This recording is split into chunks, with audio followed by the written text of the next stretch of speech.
procedurally generated world. It's like every word in there is like, it's like custom built. Ryan's Tailored. hit list. Darren is like measuring my sleeves. He's like, this looks like the right kind of game. And you know what? It's been, you guys have been developing it for a while, yep. and you guys have probably learned some lessons along the way. What evolved it and brought it to where it is today? Let's see. I think the biggest thing that's changed through participation with our community is we used to have world ownership be held by a single player. So that would be if you spent 20 hours in a world and then I came and visited you, I would lose all my stuff. Oh, and everyone's like, Minecraft works that way. There's actually a lot of games that actually have that world ownership. But man, every time we're like, we want to make co-op, and so like it was kind of a little bit rough when you would join stuff and you lose all your equipment, all the stuff that you had earned.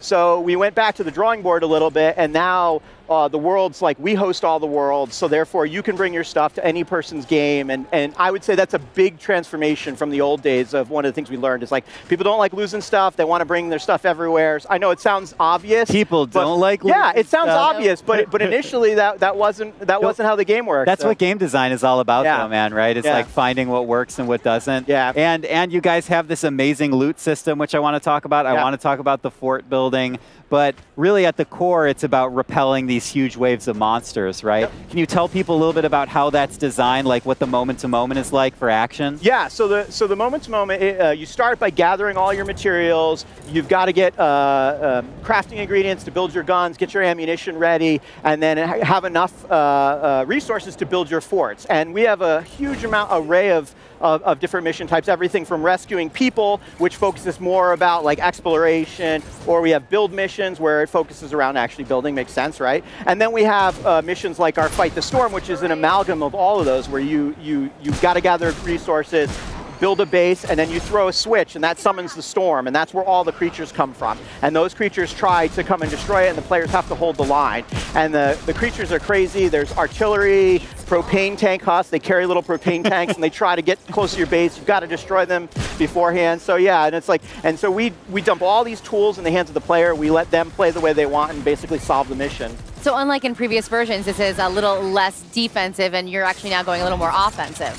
We over time have actually grown that. We started from that core fortress defense, but people like to hey, I want to clear out this monster encampment. So there are people who just like to shoot things. We incorporated mission stuff to that. Go figure. Talk a little bit about the monster design, because they have a very unique look. Yeah. Yeah, we went through a couple of iterations of that, and we started out with a very grim and gritty concept many years back, and it was like they were awesome and amazing, at least to my eye. But some of the artists were like, no, we really want to push ourselves out of this box and do stylization, and then that's where this came to be. And the creature design now is a bit more fun, vibrant. They're still a little grim. I won't say why. Sometimes people don't know why they're a little grim. But the flip side is that they also are fun, and they're sort of a little cartoony at times, and that's cool. And on the flip side, that stylization and that color goes into the characters and the heroes as well, which is a huge part of Fortnite that I have to hear you talk about, because it also is right up my alley. Yeah. So the hero development was super cool. Like we evolved out of a little bit of like.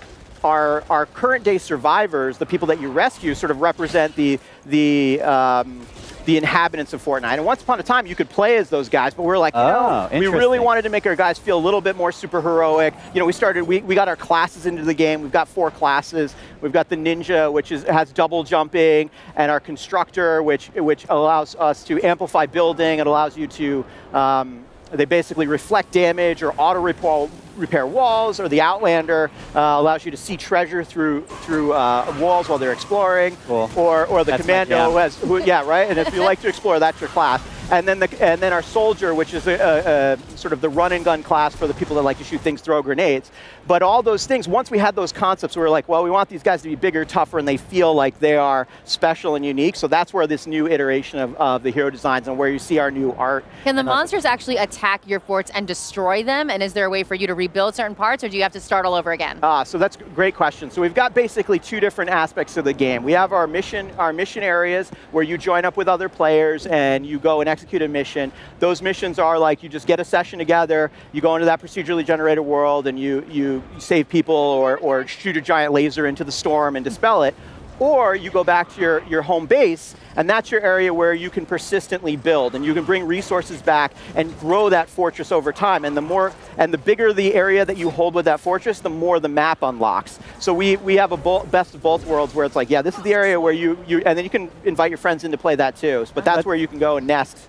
Let's talk about the glowing blueprint that you hold when you're building, because it's my favorite thing. But also, we're kind of seeing in this footage, and that we were seeing in that footage, the ability for you to build, construct, and kind of customize on the fly, which is interesting to me because that's a design challenge, right? To be able to, hey, I need to be fighting. I also need to be able to quickly rebuild and repair my fort. I mean, how did your designers and the UI folks tackle that challenge? Yeah, I mean, that was one of the things we really wanted to land relatively early, and the design pattern that you saw allows players to just edit that 3x3 squares and create different pieces. So they can be like, if you want to build a door, you remove 2 pieces. You want to build a window, you remove 1. And it's basically that simplicity allows players to sort of master building. And then the same thing is true when you want to repair a hole in your fort. It's easy to hold the pattern, just stamp it down, and you can make things quite quickly in the world. And it was one of the things we asked about early on. We wanted building to look good, and so and one of the ways you do that is you make it easy for people to do that. Can you do that when you're laying traps and building your little mazes to stop people from getting into your fort? Yeah, I mean that's what you generally, when you look at our advanced players, they'll roll out and they'll lay down all the flooring, and then they'll switch, and then they'll lay down all the little fences so they can shoot over them, and then one of the teammates will come in and then they'll lay down the floor traps. And with a huge variety of traps, everything from spike traps that you'd expect, electrical traps, but we also have push traps that can fling creatures up. Or, and our expert players, they'll be able to fling creatures into the air and then hit them with another trap and then knock them off cliffs.